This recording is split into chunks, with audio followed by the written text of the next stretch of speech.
Before the video starts, just one question. When was the last time someone truly understood you? Not just heard you, not just nodded, but really felt what you were trying to say. If it takes more than 3 seconds to answer, this video is for you. Because there's a kind of person who doesn't fit easily in the world's noise. They speak less, they notice more. Every little detail matters, how light falls, how time moves, even how a small moment can hold a universe of thought. They pause before they speak, not because they're unsure, but because their mind is juggling countless possibilities at once. They feel everything deeply. They think intensely. They live more inside their minds than in the outside world. We call them deep thinkers. But the real question is, are they gifted or cursed? Stay till the end, because the answer might just change how you see yourself. Number 1, the 3 a.m. mind. Picture this. It's 3 in the morning. Your phone is face down. The room is completely dark. Everyone you know is fast asleep.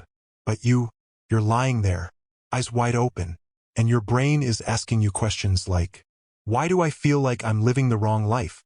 What happens to a person's energy after they die? Am I actually making a difference? Or just existing? And the worst part, you can't stop it. You've tried. You've tried watching something. You've tried music. You've tried just forcing yourself to sleep. But the mind doesn't stop. It never stops. Here's what neuroscience actually says about this. Deep thinkers have a significantly more active default mode network in the brain. This is the part of your brain that activates when you're doing nothing, when you're just existing. For most people, this network stays quiet. For deep thinkers, it never shuts down. It's like having a browser open in your head with 47 tabs, all playing at once, and you can't find which one has the sound on. That's not a disorder. That's not anxiety. That is a mind built differently. Number 2, the loneliness that has no name. Let me ask you something. Have you ever been in the middle of a conversation and suddenly felt like you were watching it from outside your own body? Like everyone around you was on a completely different frequency, and no matter how hard you tried to connect, there was always this invisible wall. Deep thinkers don't struggle with being alone. They struggle with being misunderstood while surrounded by people. You try to talk about something real, something that actually matters, and people just laugh it off.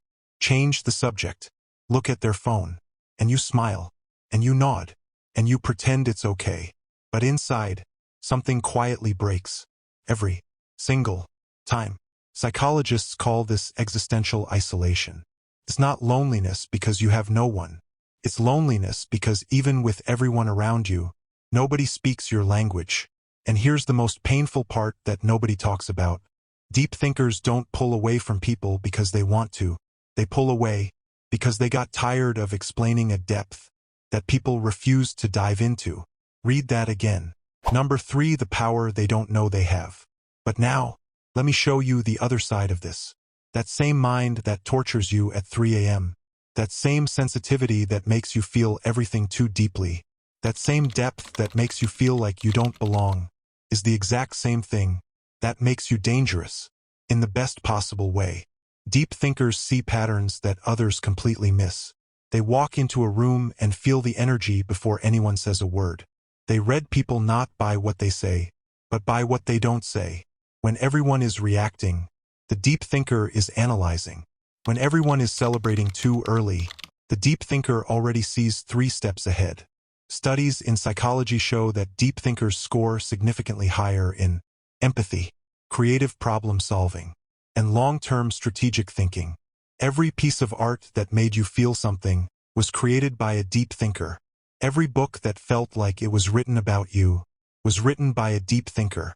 Every revolution that changed the world was started by someone who refused to accept the surface.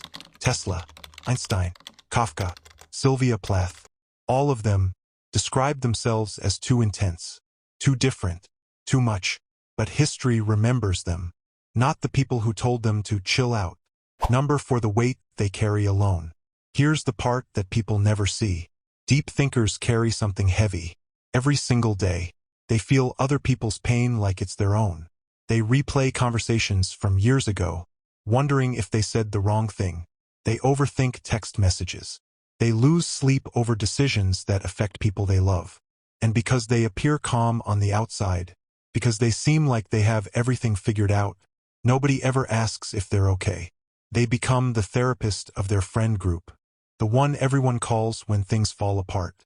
But who does the deep thinker call? That question hits different, doesn't it? This is why deep thinkers struggle silently. Not because they're weak, but because they've spent so long understanding everyone else. They forgot to understand themselves. Out. The truth they need to hear. If you've made it this far, then I already know something about you. You didn't just watch this. You felt this. You are not too much. You are not broken. You are not weird for feeling everything this deeply. You were built for a depth that most people are too afraid to explore. And yes, it's heavy. And yes, it's lonely sometimes. But your depth is also your greatest gift. The world doesn't need more people who stay on the surface. It needs people like you, who are brave enough to go all the way down and never come back up for air. If this spoke to you, comment below and share your thoughts. And if you want more videos that truly understand the way you think, hit subscribe and join the journey.